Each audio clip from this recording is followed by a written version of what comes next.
International social media Patel Prahladbhai. સ્વાગત છે. પેટનો બળ્યો ગામ આખું બાળે તેમ અમેરિકી રાષ્ટ્રપ્રમુખ ડોનાલ્ડ ટ્રમ્પે સમગ્ર દુનિયાભરમાં એવો ભયંકર તરખાટ મચાવ્યો છે અને ડોનાલ્ડ ટ્રમ્પના ટેરિફ વોરે સમગ્ર દુનિયામાં એક પ્રકારની આર્થિક તબાહી મચાવી દીધી છે. સૌથી પહેલાં તો હું તમને આ એપિસોડની શરૂઆત કરું એ વખતે જ કહી દઉં કે એક એવી અફવા બજારમાં ચાલી કે ડોનાલ્ડ ટ્રમ્પે 90 દિવસ માટે પોતાનું જે આ ટેરિફ વોર છે એને પોઝ બટન દબાવી દીધું છે, એટલે કે 90 દિવસ માટે એનું જે અમલીકરણ છે એ મુલતવી કર્યું. આવી અફવા અમેરિકામાં પણ ચાલી હતી અને પછી વ્હાઇટ હાઉસે ક્લેરિફિકેશન આપી દીધું છે. એ સ્પષ્ટતા હું તમને આગળ આ પ્રોગ્રામમાં ડિટેલમાં કરીશ. બીજું કે ડોનાલ્ડ ટ્રમ્પ તો લાજવાને બદલે ગાજે છે ને એ તો એવું કહે છે કે આ તો એક દવા છે, એ અમેરિકી ઇકોનોમીને પાટા પર લાવવા માટે મારે આપવી પડી, એટલે એ કોઈ જ કોમ્પ્રોમાઇઝ કરવાના મૂડમાં નથી, બલકે ચીન પર ગિરનાયા છે. ચીનને કીધું છે કે જો ચીન 24 કલાકમાં અમેરિકા સામે રેસિપ્રોકલ 34% જે ડ્યુટી નાખી છે એ પાછી નહીં ખેંચે તો અમેરિકા બીજી 50% ડ્યુટી ચીન પર નાખશે. ટૂંકમાં ડોનાલ્ડ ટ્રમ્પ જે છે એ આ ટેરિફ વોરને એકદમ નેક્સ્ટ લેવલ પર લઈ જવા માંગે છે અને ચીનના કહેવા અનુસાર ચીનને એકદમ જાણે અંગત અદાવત કે વેરભાવથી ચીન સામે પાછળ પડી ગયા છે. હવે ભારતના સંદર્ભમાં હું કહું તો ટ્રમ્પ જેવો દોસ્ત હોય તો દુશ્મનની જરૂર જ નથી. ભારતીય શેર બજાર આજે ખુલતાની સાથે લગભગ 19 થી 20 લાખ કરોડ રૂપિયા બિચારા ભારતીય રોકાણકારોના જે છે એ ડૂબી ગયા. અલબત્ત ત્યારબાદ ઘણા બધા પબ્લિક સેક્ટર યુનિટ છે, LIC છે અને બીજા જાહેર ક્ષેત્રના લોકોએ શેર બજારમાં ફરી પાછું ઇન્વેસ્ટમેન્ટ કર્યું. ભારત સરકારે પણ એવું કહેવાય છે કે દરમિયાનગીરી કરી, એને કારણે બજાર જે 3800-3900 પોઈન્ટ જેટલું ડાઉન થયું હતું 1700 પોઈન્ટ રિકવર કરી અને 2200 પોઈન્ટ પર બંધ થયું. છતાં પણ 4 જૂન 2024 એટલે કે જ્યારે ભારતીય લોકસભાની ચૂંટણીનું પરિણામ આવ્યું હતું ને ભારતીય જનતા પાર્ટીને સ્પષ્ટ બહુમતી નહોતી મળી, 240 બેઠકો મળી હતી અને ત્યારે જે શેર બજાર ધડામ થયું હતું ત્યારે તો રોકાણકારોને લગભગ 31,40,000 કરોડ રૂપિયા ડૂબી ગયા હતા. એની સરખામણીમાં એ પછી આ બીજો મોટો ધડાકો જે છે એ શેર બજારમાં કહી શકાય કે એક જ દિવસમાં માર્કેટ જે છે એ લગભગ 3800 પોઈન્ટથી 2200 પોઈન્ટ સુધી રિકવર તો થયું, પણ રોકાણકારો જે છે ને એ ભયંકર પેનિકમાં આવી ગયા છે. નિફ્ટીએ પણ 21,800ની બોટમ જે છે એ તોડી નાખી છે. અલબત્ત ભારતીય શેર બજાર તો 3% તૂટ્યું છે. આશ્વાસન લેવા જેવી વાત એ છે કે ભારતીય શેર બજાર 3% તૂટ્યું છે, પણ જાપાન તો છે એ 12% તૂટ્યું છે અને જાપાનમાં તો ફ્યુચરમાં એક તબક્કે સર્કિટ મૂકવી પડી.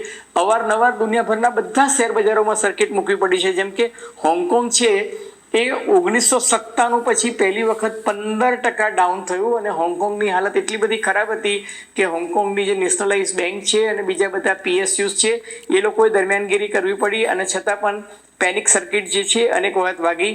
યુરોપના બજારો 6 થી 7% ડાઉન હતા. ચીનનું માર્કેટ છે એ પણ લગભગ 7% જેટલું ડાઉન હતું. હવે આ તમામ બાબતો વચ્ચે ડોનાલ્ડ ટ્રમ્પનો પ્લાન ખરેખર શું છે? અને Donald Trump my America great America MAGA MAGA MAGA કરતા દુનિયાભરની આર્થિક પથારી કઈ હદે ફેરવી નાખશે અને એનાથી દુનિયાભરના બજારોમાં દુનિયાભરના લોકોમાં કેવી આર્થિક તબાહી મચશે? આ તમામ મુદ્દે આજે આપણે ચર્ચા કરીશું કે શેર બજારમાં ભારતીય શેર બજારની શું હાલત થઈ. પણ તમે વૈશ્વિક શેર બજારની હાલત જુઓ ને તો ડોનાલ્ડ ટ્રમ્પે આ ટેરિફની જાહેરાત કરીને ત્યારે દુનિયાભરનું માર્કેટ કેપ શેર બજારની દ્રષ્ટિએ જોવા જઈએ $125 ટ્રિલિયન હતું. $125 ટ્રિલિયન આજે એ માર્કેટ કેપ ઘટીને 109-110 ટ્રિલિયન પર આવી ગયું છે. એનો અર્થ એ કે લગભગ જેને કહી શકાય ને 15 થી 16 ટ્રિલિયન માર્કેટની પથારી ફરી ગઈ છે અથવા માર્કેટ એટલું ડાઉન ગયું છે. હવે આ વસ્તુને જો તમારે બીજી રીતના સમજવી હોય તો આપણા વડાપ્રધાન નરેન્દ્ર મોદીનું જે સુવિકસિત ભારત બનાવવાનું જે સ્વપ્ન છે એમાં એ હંમેશા કહે છે કે ભારતની ઇકોનોમીને આપણે 2027 સુધીમાં $5 ટ્રિલિયન સુધી લઈ જઈશું. હવે $5 ટ્રિલિયન ઇકોનોમી આપણે 2027માં બનાવવાની વાત કરીએ છીએ, પણ આ 5 દિવસમાં તમે જુઓ તો 15 થી 16 ટ્રિલિયન ડોલર દુનિયાભરના ડૂબી ગયા છે. એટલે તમે કલ્પના કરી શકો કે ભારતની ઇકોનોમીની સાઇઝ કરતાં 3 ગણા ડોલર એ ડોનાલ્ડ ટ્રમ્પના એક આ ટેરિફ વોરને કારણે લિટરલી માર્કેટમાં ફૂંકાઈ ગયા છે. હવે આજે તમે જુઓ તો સોનું તો દિલ્હીના માર્કેટ પ્રમાણે લગભગ 1550 રૂપિયા જે છે એ તો સોનું ડાઉન થઈ ગયું છે. હું બ્રેન્ટ ક્રૂડ જે છે એની વાત કરું તો ક્રૂડ 2021 જાન્યુઆરી પછીના સૌથી તળિયે $64 પર આવી ગયું છે. અને ભારત સરકારે એટલે જ પ્રોફિટ પેલું વધારવા માટે ₹2 એક્સાઇઝ ડ્યુટી જે છે એ વધારી છે. અલબત્ત એનો લાભ કે નુકસાન ગ્રાહકો પર નહીં આવે, ઓઇલ કંપનીઝ પર ₹2ની એક્સાઇઝ ડ્યુટી એમને વધારી દીધી છે. હવે ડોલરનો જે બીટકોઈન છે એ તૂટીને લગભગ $3100 બીટકોઈન જે છે એ તૂટીને 77,300 સ્તરે આવી ગયો છે. અને ભારતમાં તમે જુઓ તો મેટલ આંખથી માંડીને બધા જ સેક્ટર જે છે એમાં તમને રેડ જોવા મળે છે. અને મેં તમને અગાઉ કહ્યું તેમ કે દુનિયાભરના શેર બજાર છે એ તો ડાઉન જ છે. હવે ટ્રમ્પ જેવો માણસ જે છે એ સમગ્ર વિશ્વમાં જે રીતે અનિશ્ચિતતાનો માહોલ ફેલાવી રહ્યો છે તો એનું કારણ શું છે, એનો ગેમ પ્લાન શું છે? એક અનિશ્ચિતતા જે સમગ્ર વિશ્વમાં ફેલાઈ છે, હું એવું નથી માનતો કે ટ્રમ્પ આ બધા નિર્ણયો જે છે એ સાવ વગર વિચારે કરતા હશે. આખરે અમેરિકાના રાષ્ટ્રપ્રમુખ જે છે એની પાસે એક આખી ટીમ છે, એનું પોતાનું લોજિક હશે અને એ શા માટે આ કરી રહ્યા છે. તો ટ્રમ્પે સૌ એવું માનતા હતા કે ભાઈ સોમવારે ડોનાલ્ડ ટ્રમ્પ માર્કેટમાં રાહત આપે એવી કંઈક જાહેરાત કરશે, પણ એને બદલે આજે ડોનાલ્ડ ટ્રમ્પે એવું જાહેરાત કરી કે અમેરિકન્સ તમારે ડરવાની જરૂર નથી. આપણે એમ કે અમેરિકન બનવાનું છે, પેનિકન નથી બનવાનું. પેનિકન એટલે કે પેનિકમાં નથી રહેવાનું. આપણે એમ કે અમેરિકન છીએ, આપણે હિંમતવાન છે અને આવું બધું માર્કેટમાં ચડતી પડતી તો આવ્યા કરે. અને એને એવું કીધું કે મારે તો કે અમેરિકન ઇકોનોમીને સુધારવા માટે આવી કડવી દવા આપવી જરૂરી હતી. હવે આ કડવી દવા ખરેખર ગુણકારી છે કે નહીં એ તો અમેરિકાની પ્રજાને મુબારક, પણ દુનિયાભરના બજારોમાં એની હાલત એટલી બધી વિપરીત એની અસર થઈ છે કે ના પૂછને વાત. હવે અધૂરામાં પૂરું તર્ક આપનારા લોકો કેવા તર્ક કરે છે. અમેરિકાના કોમર્સ સેક્રેટરી એટલે કે ડોનાલ્ડ ટ્રમ્પની ટીમના કેબિનેટ સેક્રેટરી એવું કહે છે કે અમેરિકા પર જે અછત છે ને એમના ડેટા પ્રમાણે એ એવું કહે છે કે ભાઈ અમેરિકામાં 88% ઇક્વિટી એટલે કે 88% શેર જે છે એ માત્ર 10% ધનિક લોકો પાસે છે અને બાકીના 40% લોકો પાસે 12% શેર છે. એટલે કે 50% લોકો પાસે 100% શેર છે. અને બાકીના 50% લોકો વિશે ખુદ અમેરિકાના કોમર્સ સેક્રેટરી એટલે કે એમના વાણિજ્ય મંત્રી એવું કહે છે કે બાકીના 50% લોકો અમેરિકામાં દેવામાં ડૂબેલા છે, લોકો ક્રેડિટ કાર્ડના હપ્તા ભરી રહ્યા છે અથવા તો ક્રેડિટ કાર્ડના ડિફોલ્ટર છે, એ લોકો રેગ્યુલરલી ઈએમઆઈ ભરી રહ્યા છે, એ લોકો હોમ લોનવાળા છે, એ લોકો કાર લોનવાળા છે. ટૂંકમાં આ લોકો જે છે એમની હેસિયત શેર બજારમાં રોકાણ કરવાની નથી એવું પરોક્ષ રીતે આપણે પ્રતિપાદિત કરી શકાય. એનો અર્થ એ ડોનાલ્ડ ટ્રમ્પનો તર્ક કહો કે કુતર્ક એવું છે કે આ જે કે શેર બજારમાં ઉપર નીચે થઈ રહ્યું છે એની અસર માત્ર 10% લોકોને થઈ રહી છે અને એમના ડેટા પ્રમાણે નુકસાન જે છે ધનિકોને છે. હવે ટ્રમ્પના જે ટ્રેઝરી સેક્રેટરી છે, જેમ આપણે નાણામંત્રી હોય છે એમ ત્યાંના ટ્રેઝરી સેક્રેટરી એ એવું કહે છે કે પાછલી સરકારે બેફામ ખર્ચા કર્યા હતા. એ બેફામ ખર્ચાને કારણે આજે અમેરિકાની આર્થિક સ્થિતિ અત્યંત ખરાબ છે અને એમાંથી ડોનાલ્ડ ટ્રમ્પ જે છે એને ઉગારવાની કોશિશ કરી રહ્યા છે. હવે અમેરિકાના પ્રતિષ્ઠિત વેપારીઓ અને ખુદ ડોનાલ્ડ ટ્રમ્પને ચૂંટણી સમયે જબરજસ્ત ડોનેશન આપનારા ઉદ્યોગપતિઓ એવું કહે છે કે ડોનાલ્ડ ટ્રમ્પ વિશ્વની ઇકોનોમી એટલે કે અર્થતંત્રને તો નુકસાન પહોંચાડી રહ્યા છે, પરંતુ અમેરિકાની પ્રતિષ્ઠા અને અમેરિકાની વિશ્વસનીયતા જે છે એને જબરજસ્ત મોટો ફટકો લાગ્યો છે. કારણ કે યુક્રેન હોય કે યુરોપ હોય કે કેનેડા હોય કે મેક્સિકો હોય કે દુનિયાના બીજા બધા દેશો જે બાપડા બોલી શકતા નથી અમેરિકા જેવી મહાસત્તા સામે, એ લોકો બધા એવું માને છે કે ભાઈ અમેરિકાની વિશ્વસનીયતા અને એની પ્રતિષ્ઠા જે વર્ષોથી સદીઓથી બની હતી એ અત્યારે તળિયે પહોંચી ગઈ છે. કારણ કે અમેરિકી રાષ્ટ્રપ્રમુખ જે છે એ એકદમ અનસર્ટન એટલે કે અનિશ્ચિતતાના માહોલમાં અનિર્ણાયકતાની ઢબે વર્તી રહ્યા છે અને દુનિયાને ખબર જ નથી કે શું થશે. હવે તમે જુઓ કે આ એક માણસના નિર્ણય કે એક માણસ પર કેટલો મોટો બજારનો મદાર હોય. દાખલા તરીકે હું અત્યારે રાતના 12 વાગે આ વિડીયો રેકોર્ડ કરી રહ્યો છું, પણ મને યાદ છે કે લગભગ 10 વાગે અમેરિકાની જ એક પ્રતિષ્ઠિત ચેનલમાં એવા સમાચાર આવ્યા કે અમેરિકાના ઉદ્યોગપતિઓની માંગને અનુસરીને ડોનાલ્ડ ટ્રમ્પ 90 દિવસ માટે પોતાનો આ નિર્ણય ચીનને બાદ કરતા બાકી બધા દેશો પૂરતો સ્થગિત કરી શકે છે અને એ 90 દિવસ દરમિયાન દુનિયાના બીજા બધા સાથે નેગોશિએશન કરી અને પછી ટ્રેડ વોર જે છે એમાં કંઈક રાહત જાહેર કરશે. હવે આ નિર્ણય સાચો ખોટાની વાત જવા દો, આ જેવી આ એક સમાચાર કે અટકળ એક પ્રતિષ્ઠિત ચેનલે જાહેર કરી એ સાથે જ અમેરિકાના સ્ટેન્ડર્ડ એન્ડ પુઅર જે છે એમાં સતત એક સાથે $3 ટ્રિલિયન માર્કેટ જે છે સુધરી ગયું અને જે ડાઉન હતું બજાર એની સાથે એકદમ સતત $3 ટ્રિલિયન માર્કેટ ઉચકાઈ ગયું. અને ત્યારબાદ વ્હાઇટ હાઉસે જાહેરાત કરી કે અમને આવા કોઈ નિર્ણયની ખબર નથી અને આવો કોઈ નિર્ણય રાષ્ટ્રપ્રમુખે લીધો હોય એની અમને જાણ નથી.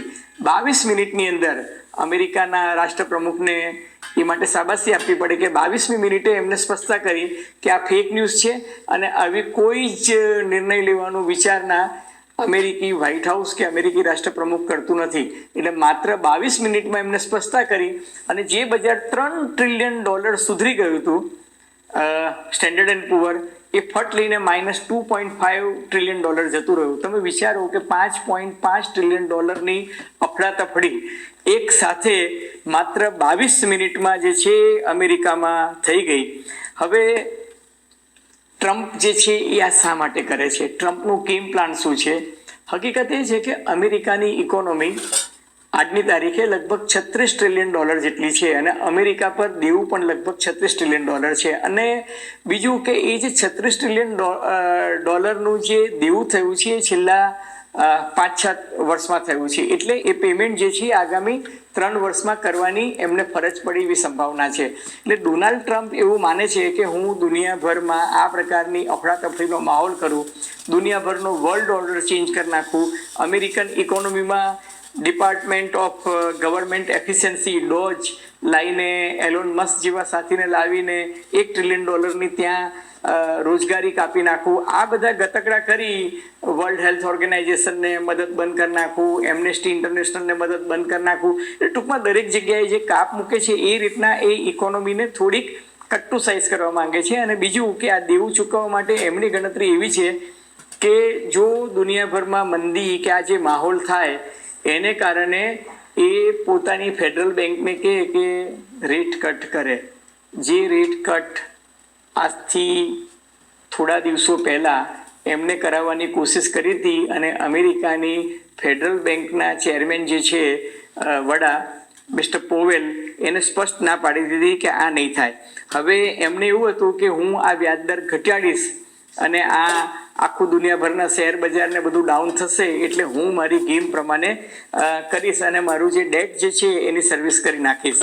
હવે ફેડરલ આડું ફાટ્યું છે અને અમેરિકી ફેડરલ બેંકના ચીફ જે મેં તમને કહું મિસ્ટર પુવેલે સ્પષ્ટપણે આજે ફરી એકવાર કહી દીધું છે કે વ્યાજ દર ઘટે એવી સંભાવના નથી, કારણ કે અમેરિકાની ફેડરલ બેંક જે છે એ સાચા અર્થમાં એકદમ સ્વાયત્ત એટલે કે ઓટોનોમસ છે. એને હટાવી નાખવાની સત્તા અમેરિકી રાષ્ટ્રપ્રમુખ પાસે પણ નથી અને એ એમની ટીમ જે છે એ જે કોઈ નિર્ણય કરે છે એ ડેટાના આધારે કરે છે અને અમેરિકામાં ડેટા જે છે એકદમ ટ્રાન્સપરન્ટ એટલે કે પારદર્શક છે. અમેરિકામાં ડેટામાં કોઈ જાતની ગોબાચાળી થઈ શકતી નથી કે ડેટાનું મેનિપ્યુલેશન થઈ શકતું નથી, કારણ કે ત્યાં દરેક વસ્તુ અત્યંત પારદર્શક છે. જે દુનિયાના બીજા દેશોમાં થઈ શકે કે તમે ગ્રોથ રેટ કે બીજા બધા જીડીપીના આંકડાઓ સાથે થોડા ચેડા કરીને ઉપર નીચે કરી શકો, એવું અમેરિકામાં થઈ શકતું નથી. અને એટલે જ અમેરિકી ફેડરલ બેંકના શ્રીમાન પોવેલ કહે છે કે ભાઈ મને એવું લાગે છે કે ફુગાવો વધી શકે છે, મંદીના ભણકારા છે. કારણ કે ગોલ્ડમેન સેક્સે જે વર્લ્ડની one of the finest investment banker company ગણાય છે એને એવું કીધું છે કે હવે વૈશ્વિક મંદી આવવાની શક્યતા 45% જેટલી વધી ગઈ છે. તમને જો યાદ હોય તો જેપી મોર્ગન કે જે અમેરિકાની સૌથી મોટી પ્રતિષ્ઠિત બેંક ગણાય છે એને આજથી 2 દિવસ પહેલાં કહ્યું હતું કે 60% જેટલી સંભાવના વધી ગઈ છે. એટલે અમેરિકી શેર બજાર જે છે એ એક પ્રકારની રબર ઇફેક્ટ આવી, સહેજ આશા બંધાઈ એટલે માર્કેટ જે છે થોડાક સુધર્યા હતા. જે શરૂઆતમાં 1200 પોઈન્ટ ને 1500 પોઈન્ટ ને 700 પોઈન્ટ ડાઉન હતા એ ત્યાંથી સુધરીને 0.1 to 0.7% જેટલો સુધારો દેખાય છે.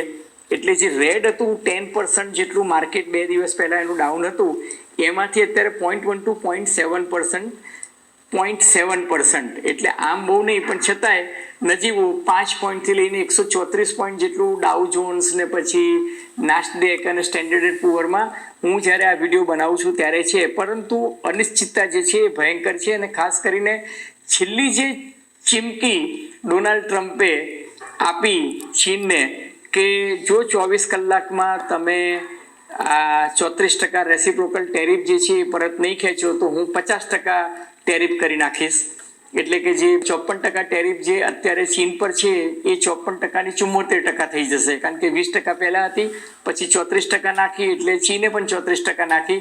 હવે કહે છે કે જો તમે આ 34% પાછી 24 કલાકમાં નહીં ખેંચો, હું 34% જે છે એને 50% કરી નાખીશ. એટલે તમે વિચારો કે લગભગ 70% જેટલી ટેરિફ જે છે એ ચીન પર નાખવાની ધમકી શ્રીમાન ડોનાલ્ડ ટ્રમ્પ આપી રહ્યા છે. એટલે આ પરિસ્થિતિમાં તમે જુઓ કે અત્યારે જેમ મેક્સિકોએ, પછી વેનેઝુએલાએ, પછી કેનેડાએ અને ચીને, આ 4 દેશો એવા છે કે જેને ડોનાલ્ડ ટ્રમ્પ સામે ઉઘાડે છોગ સામે લડત આપવાની વાત કરી છે. યુરોપિયન યુનિયન જે છે એ એક પ્રકારનો એમાં ગુસ્સો ને આક્રોશ છે, પણ છતાં હજુ એ લોકોએ રેસિપ્રોકલ ટેરિફ નાખવાની વાત કરી નથી, પરંતુ એ લોકો પણ કંઈક કરવાના મૂડમાં છે. અને સમગ્ર યુરોપિયન યુનિયન જે છે સંગઠિત થઈને કરશે. એ લોકો બહુ દુભાય છે. એમને થયું કે અમેરિકા જેવા દેશ જેની સાથે અમે એમને બિગ બ્રધર માનતા હતા, એને આવી રીતના અમને દગો દીધો છે.